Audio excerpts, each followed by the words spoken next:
last podcast, we were waiting to see any news coming with the NFL. They've had some progress, not the most just yet. I was going to say, it doesn't seem like there was anything really official. So from my understanding, outside of the preseason games, correct? So from my understanding, two things are official right now. There won't be any preseason games, and they will be cutting the rosters from 90 to 80 men as of now, which is huge. I mean, when you do the math on each team cutting 10 people right now for, whatever reason it may be right now, that's a big deal, man, in terms of opportunities, potential job opportunities and stuff like that, position battles. But those are the two things that have been prevalent. Other than that, we've seen some teams where players are starting to report, especially rookies, as the week progresses, though.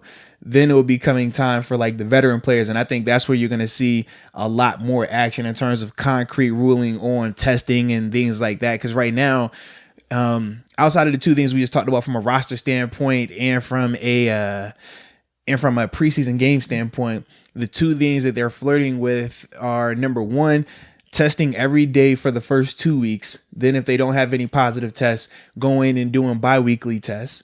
And then the other thing... This is from the start of training camp? Or this is from the start of training camp, okay. Yeah. Even though... For me, I think that's a little backwards. I'm not necessarily worried about them once training camp hits.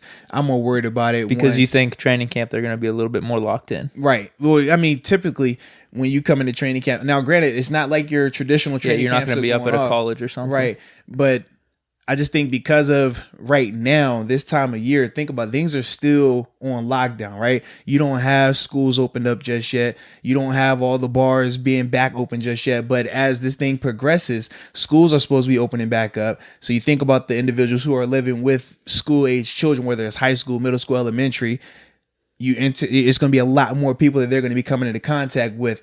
And based off what the NFL is saying in their proposal, if you're testing heavy right now, you should have low results. Low positive tests, especially after the first wave, whenever they test all the NFL guys. Of course, you'll have guys that test positive. There have been numbers floating out.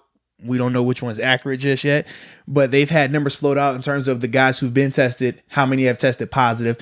But my thing is, once you start testing these first 2 weeks, this time frame right now, it's not going to be that bad, but I can see a scenario where you dumb down the testing like they're talking about doing, but then come middle of September when everybody's back in school, people are back being out and things like that, the amount of people that you're going to be interacting with or your people that you're living in close proximity with will be interacting with.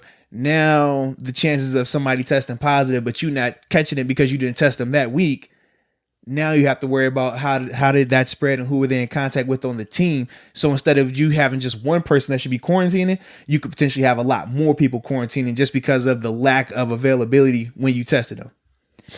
What's the argument against testing them pretty regularly throughout a week? Well, during the regular season, I'm all for it, but the proposal that the NFL had said was that they would test the players every day for the first 2 weeks. And then if the numbers were low in terms of positive, they would go to bi-weekly tests. Is it a money thing? What is it then? I don't know. I personally don't see why they can't. You think about which is crazy to me to this day anyways. Right now, we talked about how it's still a shortage in terms of people having the availability to get tested and stuff like that. But you do the math on 32 teams, 80 players getting tested every day for the first 2 weeks. That's a lot of tests. So I'm assuming that they don't have an issue in terms of acquiring said tests. So I don't see why they couldn't go ahead and proceed with that. Like you were saying, man, them testing them daily, because I think or every 2 or 3 days, whatever. Because the issue is this, man, similar to what we saw in UFC, right? If I can get you and I know right now that you test positive before you come around anybody else, I can isolate you. I can quarantine you. It doesn't affect the rest of us, what we have going on. When you talk about the every other day or every 2 days set up, you test positive on Wednesday, but we don't know if you had it on Monday or Tuesday prior to that when you were in the building around players, practicing with players, in meetings with players. Yeah, but then all of them would get tested as well, though. Understandable, but it's risky. You see what I mean? Yeah. Very risky. I'm just saying I think that's more safe or whatever you want to call it than I don't know what their plan is for regular season. If you're saying that they're going to be doing is it every day for 2 weeks? Is that what you said? Yeah, they said at the beginning what they're proposing, and then it's every day. It's going to be bi-weekly? Bi-weekly. That's what I mean. A couple days or 2 or 3 days a week is better than bi-weekly, at least then, if that bleeds into the regular season. I just if that protocol at least bleeds into the I just don't season. think it's a good idea if you're trying to minimize potential players being exposed to it. So hold on, what do you mean though? As opposed to the bi-weekly though? Are you just saying just do testing every day? Just test them every day if you're going to go that route, because unlike the NBA, unlike the MLB, unlike the NHL where it's bubbles where only the players are there by themselves, they're not interacting with their family, they're not interacting with their friends. With football, they're saying that the players are going to, some will be in hotels and everybody else will be at their house. So there is no restriction in terms of who you can see and who you can't see, the places you can go and what you can't do and things like that. Whereas in the NBA, once those guys got to the bubble, they were fine. Once you got tested, you quarantined for the 14 days. It's like you don't have the opportunity to come in contact with somebody who could potentially have COVID. Whereas with the NFL, what they're trying to do in terms of having players, some stay in hotels, some stay in their regular houses with their families and things like that, that's a lot more people that you have to worry about. No, yeah, definitely. I mean, I think it's twofold. I think it comes down, I mean, I've mentioned this before, it comes down to what does the individual want to do on each, because, if a person wants to go back to their family, they could decide whether or not to do that, or if they want to bubble themselves throughout the season or not. I mean, that's a whole different situation there. But yeah, at the same time, I guess the NFL could just put it all into their hands and say, you know what, we'll just test every day. That's kind of my question. I don't know what the holdup would be on that for testing every day. That's what I'm trying to figure out, man. But they definitely did not propose that. So that was the thing that was surprising to me, because I'm like, we joked about this off mic a little bit about, hey, man, if you're going into a big game, playoff game, whatever it is, say Ben were to test positive, and it could be simple as, hey, we all were tested. We didn't test Monday. We're going to test Wednesday. I went out and did something reckless this weekend. I got COVID. I was around Ben on Monday, Tuesday. The likelihood of him getting it is a lot higher than if he would have tested me on Monday prior to me coming in there. I never even get a chance to interact with him. Right. So that's my biggest thing. That's why I'm not a fan of the every other day either. I'd rather you just do it daily, because that's going to be the most effective way. And it doesn't seem as if there's a shortage on tests from what the NFL is saying. It doesn't seem like they have a shortage of tests, so I don't see why they can't go about that way. Dude, I would lose it. I would literally lose it, especially if it's the whole asymptomatic thing, which is something I'm still like, I'm not buying really. If that happened and like he had to sit out like wild card divisional game, dude, I would lose it. I would probably, I don't know, dude. I really don't know. Like if for a podcast, like the day after that game, if we're coming in here, I might not speak. It might just be you talking and I'm just shaking my head the whole time, dude. Honestly, I'd be livid, dude. I'd be boycotting something for a month. Like, that'd be bad. Well, I mean, those are some of the things you have to be concerned about, though, and based off of the proposal, because it just doesn't make a lot of sense. I could understand the NBA taking that approach, especially when you factor in them being in a bubble. They're not interacting with their families. They're not having to worry about when their children go to school. And they're there, and now you got to worry about what they're coming home with and things like that. It's a lot more simplistic. But with this, that's not the case. And that's before we even talk about, like I said, the sheer just numbers of an NFL team with it being 80 guys on a roster right now.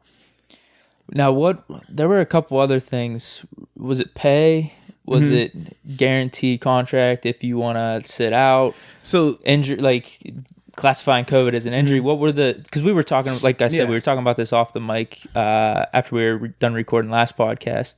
What were some of those things that I guess those are still left up in the air? Correct? So what they were talking about is an opt-out clause, similar to what you saw with the WNBA, where some of their players that didn't want to take the chance of playing right now, they could opt out. But if they were medically cleared, they would receive a portion of their contract or a full year's pay for their contract. I think MLB is doing something similar.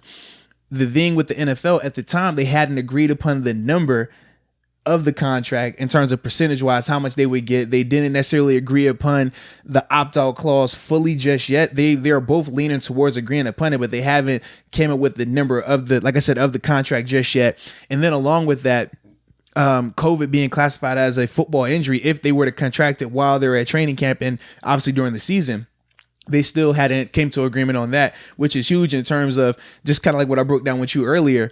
If I sprain my ankle, I could be on the roster right now, but if I'm working out on my own, I sprain my ankle, that is going to be designated as a non-football injury because it didn't happen while I was in training camp. It didn't happen during the football season when I was practicing with the team. It happened on my own account, which means from a contract standpoint, they could void my contract. They don't have to worry about paying me if I would have missed time.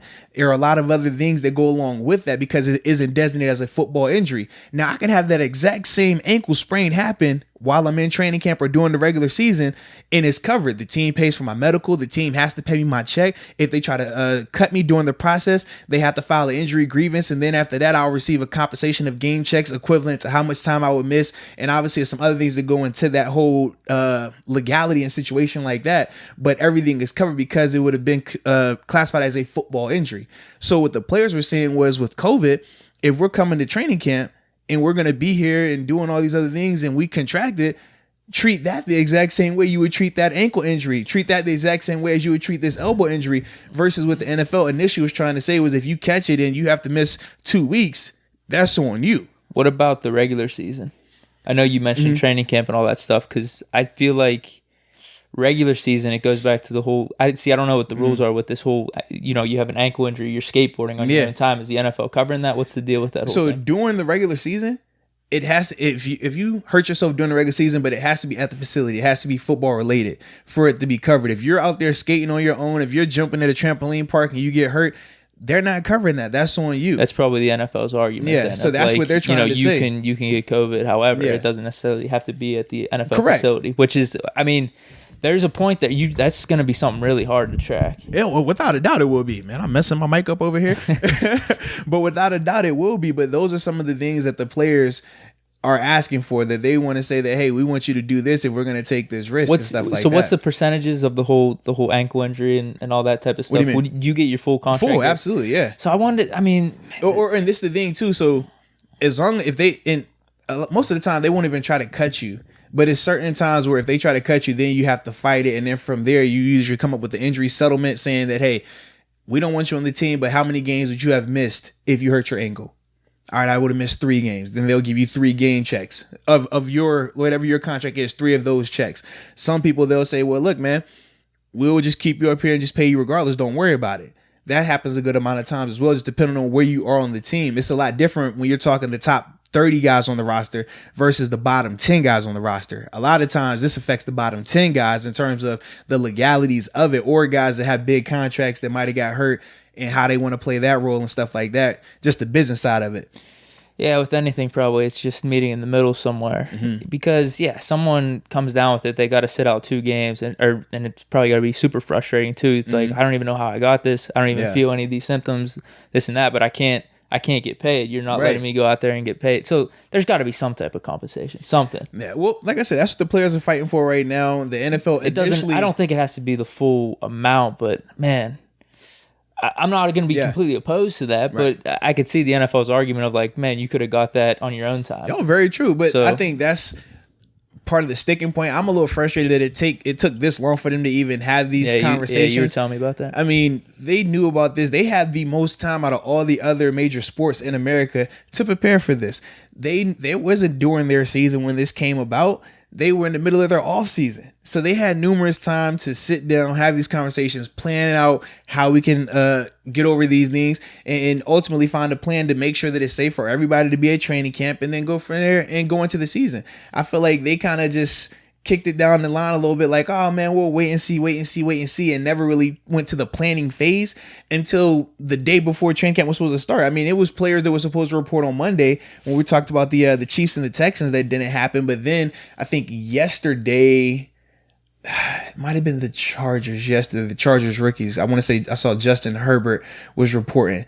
But other than that, it's like, why do you wait to the last minute when the rookies are supposed to be reporting? And then in a couple of more days, you're going to have the veterans that are supposed to be there. And for a fact, if they don't get this thing situated, then you could definitely see a lot of those guys not potentially showing up because of that. So it's just a lot going on with it, man. I feel like they waited just too long to do this. I feel like they're going to work it out, though. I think there's too much money involved on both sides. For like, players are going to want to get paid. You you want to continue your career, but then at the same time, owners, management, all that. I think there's just too much money involved that I think both sides are. You've been seeing that hashtag floating around, even with the players, like the hashtag we want to play, but here's some of the things. It's kind of like what was happening with some of the baseball stars back like a month or two ago, whenever they were calling out the commissioner, like, we want to play, we just want like this type of stuff to be in place.